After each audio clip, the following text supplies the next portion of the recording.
अस्सलाम वालेकुम दोस्तों, यकीन करें अगर कुदरत के ऐसे राजों से पर्दे उठें जो जानवरों की दुनिया में छुपे हुए ना तो इंसान दंग रह जाए।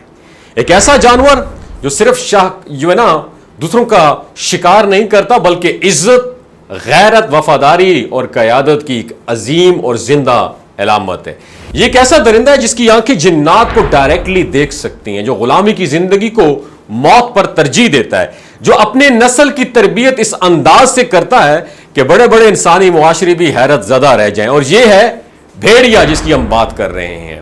जंगल का एक ऐसा बावकार कैरेक्टर जिसे सिर्फ दरिंदा कहना इसके साथ ज्यादती होगी। आज हम आपको इस जानवर की वो हकीकत दिखाने जा रहे हैं जो शायद आपने कभी पहले ना सुनी हो और जो आपकी सोच को झिंझोड़ के रख देगी।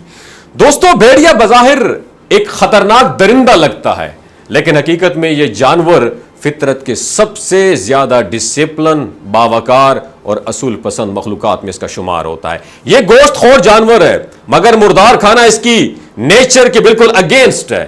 वो जिंदा शिकार को तरजीह देता है क्योंकि उसका ताल्लुक जंगल के शाही खानदान से है और मुर्दा गोश्त खाना वो अपनी इंसल्ट समझता है। भेड़िया की इज़्दवाजी जिंदगी वफादारी की आला एग्जाम्पल है। ये ताल्लुकात नहीं बनाता, ये नर और एक मादा सारी जिंदगी एक साथ निभाते हैं और अगर उनमें से कोई एक मर जाए तो दूसरा भी सारी जिंदगी तन्हा जिंदगी गुजारता है।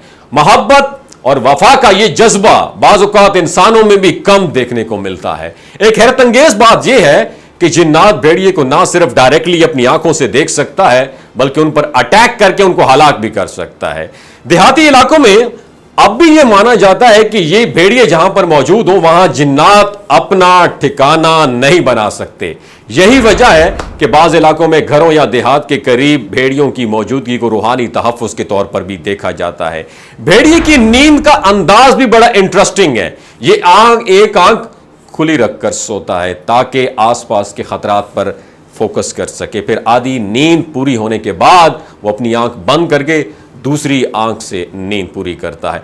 गोया ये जो जानवर है अपनी हिफाजत और सुकून दोनों का मुकम्मल ख्याल रखता है। सूंघने की हिस्स की बात की जाए तो इस कदर तेज है कि कई किलोमीटर दूर से शिकार की मौजूदगी को महसूस कर लेता है। इसका डाइजेस्टिव सिस्टम इतना ताकतवर है, अगर इसके मैदे में सख्त चीज भी चली जाए तो वो भी उसे डाइजेस्ट करके रख देते हैं। यहां तक कि खजूर की सख्त खुडली जो होती है ना, गुठली जो होती है, उसको भी ये डाइजेस्ट कर लेता है। और भेड़िया वो वाहिद जानवर है जो आज़ादी पर कभी कंप्रोमाइज नहीं करता। उसे अगर कैद कर लिया जाए तो वो खाना पीना छोड़ देता है और बिलाखिर मौत को गले लगा लेता है, मगर गुलामी की जिंदगी कबूल नहीं करता। इसलिए आज तक किसी भी चिड़ियाघर, सर्कस या पिंजरे में जिंदा भेड़िया आपको नजर नहीं आएगा। इसके बरक्स शेर जैसे जंगल के बादशाह को भी कैद में देखा जा सकता है। यह जानवर तन्हाई पसंद नहीं है बल्कि इज्तिमाई जिंदगी, सोशल लाइफ गुजारता है। यह अपने कबीले के साथ ट्रैवल करता है और इस कबीले के तरतीब जो है ना बड़ी हैरान कुन है। सबसे आगे कमजोर और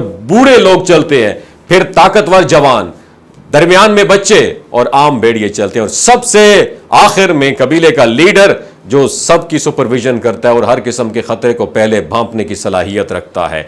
इस लीडर को अरबी जुबान में अलिफ कहा जाता है, यानी एक ऐसा अकेला भेड़िया जो हजारों पर भारी होता है। इस्लामी तारीख में भी भेड़िए का जिक्र एक मुनफरिद वाक़े की सूरत में मौजूद है।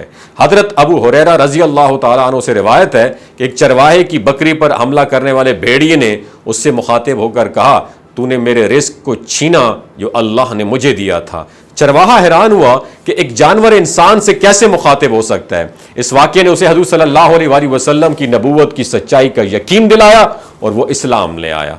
नबी करीम सल्लल्लाहु अलैहि वसल्लम ने इस वाक़े की तस्दीक फरमाई और उसे क़यामत की एक निशानी करार दे दिया। अब हम बात करेंगे तुर्क और मंगोल। तुर्क और मंगोल अक़वाम भेड़िए को अपना कौमी जानवर मानती हैं। उनका मानना है कि शेर जैसी ताकत से बढ़कर भेड़िए जैसी गैरत और नजरियाती पुख्तगी रखना ज्यादा अहम है। वो अपनी औलाद को शेर के बजाय भेड़िए जैसे बनने की दुआ देते हैं, क्योंकि भेड़िया सिर्फ लड़ने वाला नहीं होता, सोचने और कुर्बानी देने वाला जानवर है। भेड़िया सिर्फ जंगल का एक दरिंदा नहीं है बल्कि एक सबक देता है वफादारी का, कयादत का, गैरत का, कुर्बानी का और आज़ादी का। कुदरत ने इस जानवर के अंदर वो क्वालिटीज़ रखी हैं दोस्तों जो इंसान के लिए भी मशअल राह बन सकती हैं और शायद इसलिए भेड़िया हर दौर में ताकत, इज्जत और इसरार की अलामत समझा जाता है। आप इस वीडियो के बारे में क्या कहते हैं, नीचे कमेंट सेक्शन में अपना एक्सपीरियंस जरूर शेयर कीजिए। अपना बहुत ख्याल रखिएगा। अल्लाह हाफिज। ये जो गिलगित बल्तिस्तान के लोग होते हैं ना, इनकी एवरेज उम्र 90 साल से भी ज्यादा होती है। You know why? क्योंकि ये लोग शलजीत इस्तेमाल करते हैं। शलजीत के अंदर 85 मिनरल्स होते हैं। अगर आप चीज़ों को जल्दी भूल जाते हैं, मर्दाना कमजोरी महसूस करते हैं, औलाद जैसी नेमत से महरूम हैं, और आप स्पर्म काउंट आपके कम है, टेस्टोस्टेरोन हार्मोन इम्बैलेंस है, आप सदाबहार जवान नजर आना चाहते हैं, खून की कमी को दूर करना चाहते हैं, हड्डियों जोड़ों के दर्दों से निजात हासिल करना चाहते हैं, मोटापा कम करना चाहते हैं, तो डॉक्टर असद महमूद की प्योर एंड नेचुरल शलजीत जरूर इस्तेमाल करें। एक बात आपने दिमाग की खिड़कियों को खोल के अपनी सुननी है, हमेशा ऑर्गेनिक और कुदरती चीज़ों का इस्तेमाल करें। केमिकल वाले फूड सप्लीमेंट खुदारा इस्तेमाल नहीं करने। अगर आप डॉक्टर असद महमूद की प्योर एंड नेचुरल शलजीत को ऑर्डर करना चाहते हैं, नीचे दिए गए नंबर पर व्हाट्सएप करें।